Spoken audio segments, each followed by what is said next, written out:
in New Jersey. A lot of times when they build a pipeline that travels through New Jersey or somewhere else, if you look at the license plates, and we've done that, and we saw that with the gas pipeline that went through the Round Cove Reservation, there's a license plates from all over the country because people come in and work on these jobs and then they go out. And those are those people's jobs there, but it's not, they're often, and in most cases on many of these projects, it is not New Jersey workers that are there. We've been to those meetings that Peggy has talked about, and people will tell you they're paid to be there. They give them shirts, they're paid $50, $25, come and sit in a chair, and that's what happens. And it comes from national. So it's the national unions that are paying local workers to come and be, and they show up in force. So I'll just do the last, I'll run by the actions and then we can go through it, all any more questions there are. So on my little half-page flyer, there is a sample letter right to the Bergen County freeholders, and we'll find out a way to get you updated on when's their next meeting, and then we can select them on that. But you can write them a letter in the meantime. There's action number 2 is sign the petition, supporting Governor Murphy and stay on track for your 100% renewable energy goal. That's an Empower NJ petition that we're going to submit to the governor. We are also calling Governor Murphy. Number 3 is on an ongoing basis, every single Monday. We want to be the drumbeat. We're marching forward, to a clean energy economy. Every Monday we want to call, support the governor, urge him for this fossil fuel moratorium. We need this urgently. And number 4 is share with friends and family. Tell everyone all about it. Can I add an action? Yes. Also, on Sunday, April 28th, for Empower NJ, I'm organizing a table at in Jersey City, which is very close to where this power plant is going. So we need people to cover shifts to hand out these pamphlets and get petition signatures so you can sign up with me. Can you repeat that again? Because I missed it. Liberty Science Center has a conservation week coming up. So on the 28th, which is Sunday, Empower NJ has a table at that event, and we'll be collecting petition signatures and handing these flyers out, and you can sign up for a shift to volunteer at that table. I'll send this out in an email. Yeah. Or I have a piece of paper.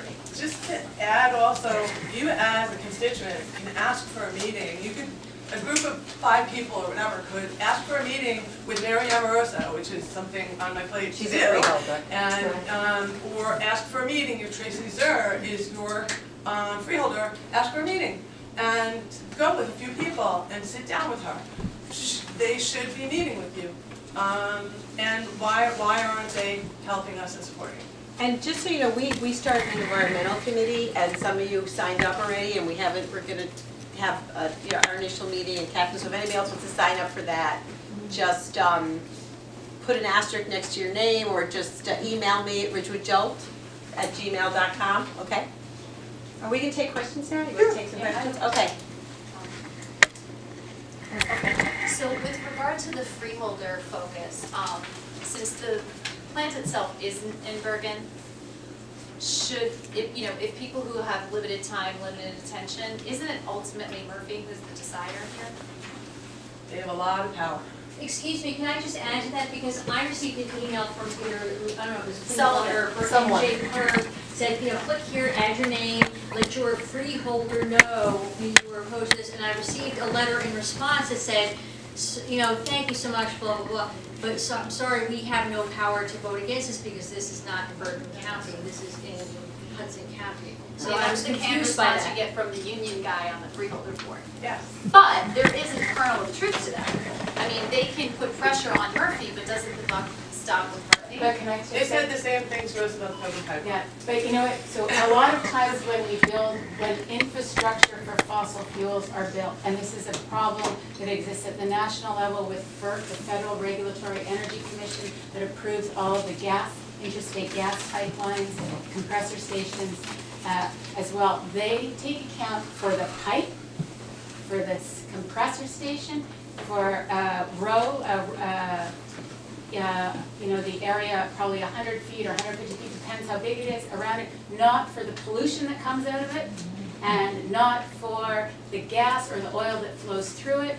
And that is changing. There's calls for the downstream and the upstream impacts of those projects to be accounted for. If they build this plant, which is on the border of Bergen County, You think that pollution is gonna just Of stop? course, right? but who's the Right. decider? Well, but that's why DEP is a decider. Yeah, DEP so is a it's actually decider. not, It- so it's just, I'm sorry, Yeah. it's not the governor, it's the DEP, and at this point, he's letting the DEP decide. I'm sure he's got influence there and ultimately, can do something, but right now he's leaving it with the DEP. And that's part Have of the any argument. other counties signed part onto the Well, resolution? and the other thing is, this plan is built in Hudson County.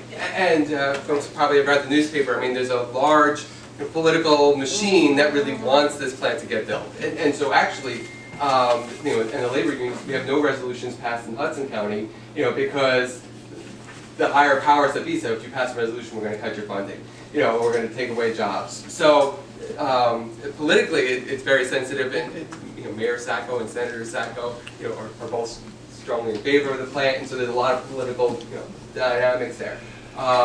The DEP does currently have, it's the authority, but we don't feel like they're using all the tools that are available to them, like this, cap on CO2 or CO2 process. They could do it. Christie wasn't going to, but now we've got the governor that wants to do it. So use every tool at your disposal, to be able to regulate these. Ira, can you somehow lay that out, like, very clearly as to, like, we call the DEP where we can say it's very specific, like, use this tool, use that tool, use the other tool, so we can get in the weeds a little about that? Can you send something out? Yes, so the next thing that's coming out also is the Energy Master Plan, and there's going to be an open comment period for that. They're going to say, here's what we think is what we can do, and they actually seek public comment. But I know about it because I'm down in Trenton and I'm paying attention to these things. So as these open comment periods where there's actually they solicit public feedback, I have to let you know about when there's official opportunities to do that. Behind the scenes, you can always write to them. So I brought the BPU's information and a couple more advanced talking points. What is the function of the BPU here?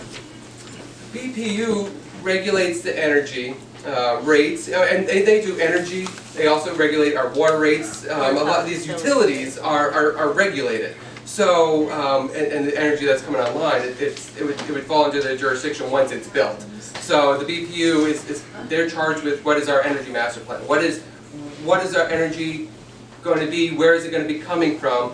Let's map it out. And Harry talked a little bit about benchmarks. So we know we want 100%, but there's a difference in how you write the plan. As if we're going to say, well, we'd like to get to 100% by 2050, but do we have clear interim benchmarks? Are we making progress? Or if it's 2049, they're like, oh gee, we're still only at 50% renewables.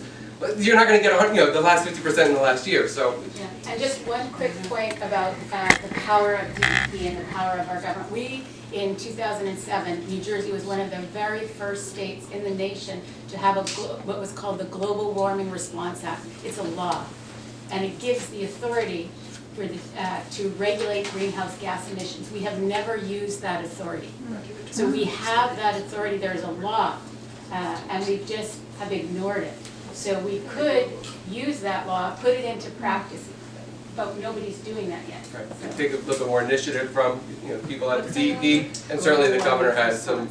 The governor says that's what I want. It gives them some incentive to do it. What about this new edict from the President of the United States saying that, forget the state's laws, we don't care about that anymore, pipelines for everyone? How do we address that? He's getting a lot of things. But there are rules and laws, and we have to challenge them. And unfortunately, a lot of environmental organizations are putting their law, instead of creating new laws or helping things move forward, are fighting, we're just pushing back, right? And taking everything to court. And, he can't do that. But he can't do a lot of things, and we're just letting him get away with doing things. But there is a problem on pipelines with this agency I mentioned before called FERC. So that's the Federal Regulatory Energy Commission. It is an agency where the commissioners, 5 of them, are appointed by the president. Usually it's Republicans and Democrats equal, well, then there's one in the middle, but it is an agency that is funded 100% by the fees they collect by the industry. So think about that for a minute. It's a government agency, it's zeroed out on the budget line of the federal government, and it's 100% of its operating expenses come from the oil and gas industry that it regulates, the gas industry that regulates. It's called FERC. FERC approves, and it had a, it was to make sure that we had reliable energy. It was set up in the 30s, it made sense. It does, but it doesn't, it makes sense to build the pipelines and approve the pipelines. It doesn't take into account the downstream and upstream climate impacts. By people pushing on there, one of the commissioners who was the chair for a while, she's come out, she's now leaving, but after many years, and saying, we need to consider the climate impacts. But it is kind of this weird agency that can do that, can approve in a quick way if they have a full set of commissioners, and right now they're down one, and they've had trouble filling that. But and it's a revolving door between industry and FERC. It's just a revolving door, and it is a crazy setup, but that's how it works. So he can, impact FERC by who he appoints there. And before we get too depressed, let's all remember the Green New Deal, first time national legislation is being proposed, and people care about climate change now. I mean, even the Republicans are even coming out in support of the Green New Deal. So let's not get too depressed. The people are going to change this. Yes, and I've been working on this, since the early 1990s, and I really feel hopeful. I feel like we are at a transition period. We're at a crack in time, and whether it's our children, whether it's because there's all these crazy, individuals getting elected that are trying to do exactly the opposite, that people are rising up, and it's not going to be easy and it's going to be messy, but we are at the cusp, and we have the technology, as they say, but we really do. We don't need to invent something new. But we can't allow, as Eric said, they're not building a pipeline to last 10 years. They're not building, we're not using gas as a transition fuel, because when you build a pipeline or a power plant, it's built to last 40, 50, 60 years. And it doesn't even last that long, but it's built to last that long. And just think about that. Think about the fact that we're doing something that, like, climate change is going to keep accelerating. More and more people are going to get upset. More and more people are going to get pissed, excuse me. The alternative energy is there. It's just going to keep getting better. The technology is going to get better. And these dinosaurs are putting money into these dinosaurs. So it's an economically inefficient model. And ratepayers are the ones that pay for them regardless, whether they run them for 40 years or not. If they don't get their full value back, then we're on the hook for it. But this is what we have to tell our brothers, our sisters, our cousins, our uncles, our friends that are in unions and work these jobs that, they've got to fight to be retrained. That's what they should be fighting for. And the transition is coming, whether like it or not. And if we don't do anything about it, Mother Nature doesn't care, and she is really mad, right? And she is going to just say bye or spit it out, So that is just reality. So we can choose to put our heads in the sand. Our politicians can choose to do that, but there are so many opportunities. I spend all day. I'm a professor at Ramapo College, and I teach on Wednesdays, and I teach world sustainability. And I'm talking to my students today about just the incredible opportunities that exist with companies. It doesn't matter, what the government is doing, because they see their bottom line out there, and they're working to be more sustainable. And there are policy people, and we have many of them here in our room here that are working with politicians that want to not just create climate policy, but they want to put it into action. And so the Intercept magazine came out today with this really cute video. I'm going to send it to Kathy, that Naomi Klein and Alexandria Ocasio-Cortez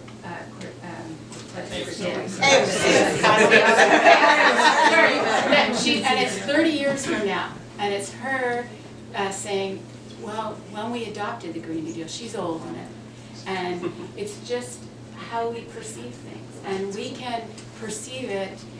And if we can imagine that, we can create it. And it's really, it just makes you feel we can do it. But we just have to decide what we need to do. So guys, you had to email me for this environmental team, because we've got to organize visits. And Peggy, I'm going to tap her for that too. But we have to organize visits to go to the freeholders, to go to just like start making noise. You had a question? Sorry. Yeah, on a very local level, the Glen Rock and Ridgewood League of Women Voters, do you have any contact with them? Yeah.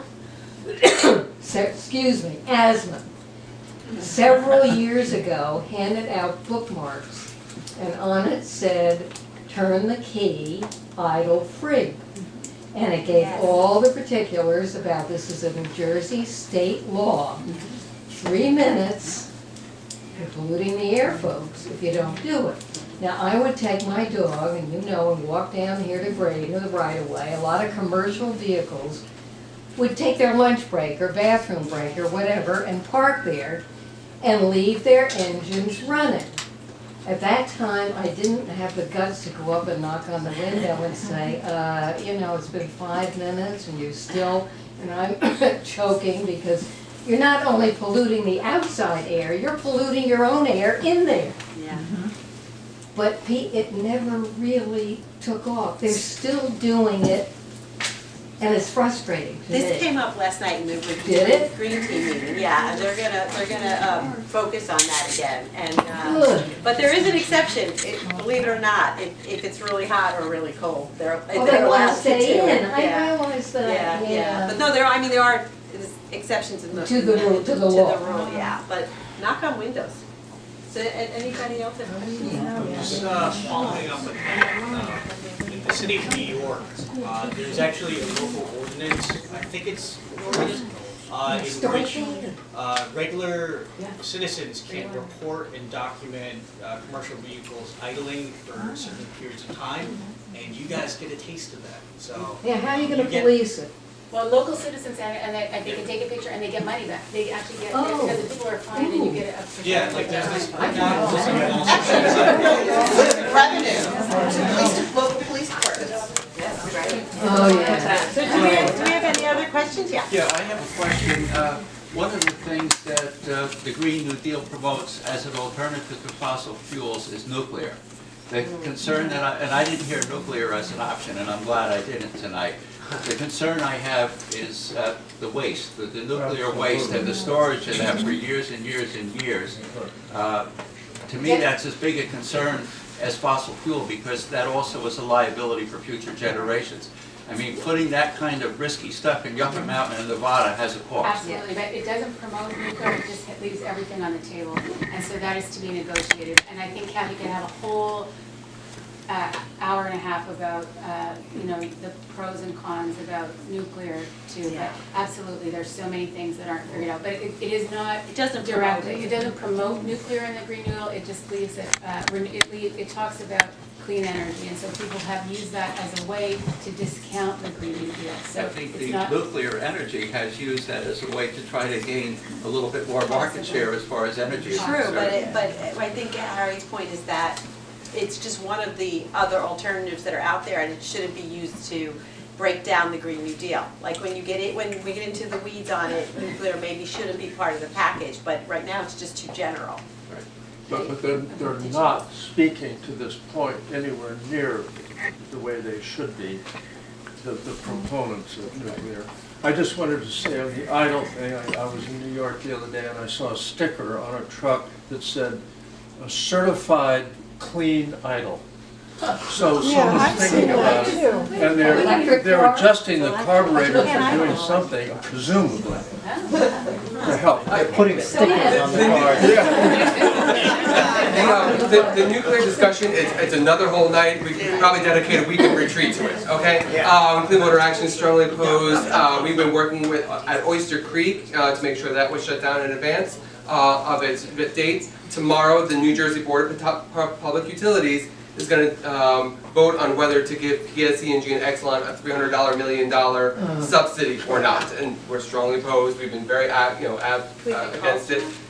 Steve Sweeney, you know, is the largest advocate of it because these 3 generators are in his district. You know, so if they're going to spend $300 million, I'd rather see it spent on green energy than sustaining these nuclear energies. But there's a lot of these political games. Is there any calls we can make for tomorrow morning for that? The BPU, they're not really elected officials. I'm not sure. So the 300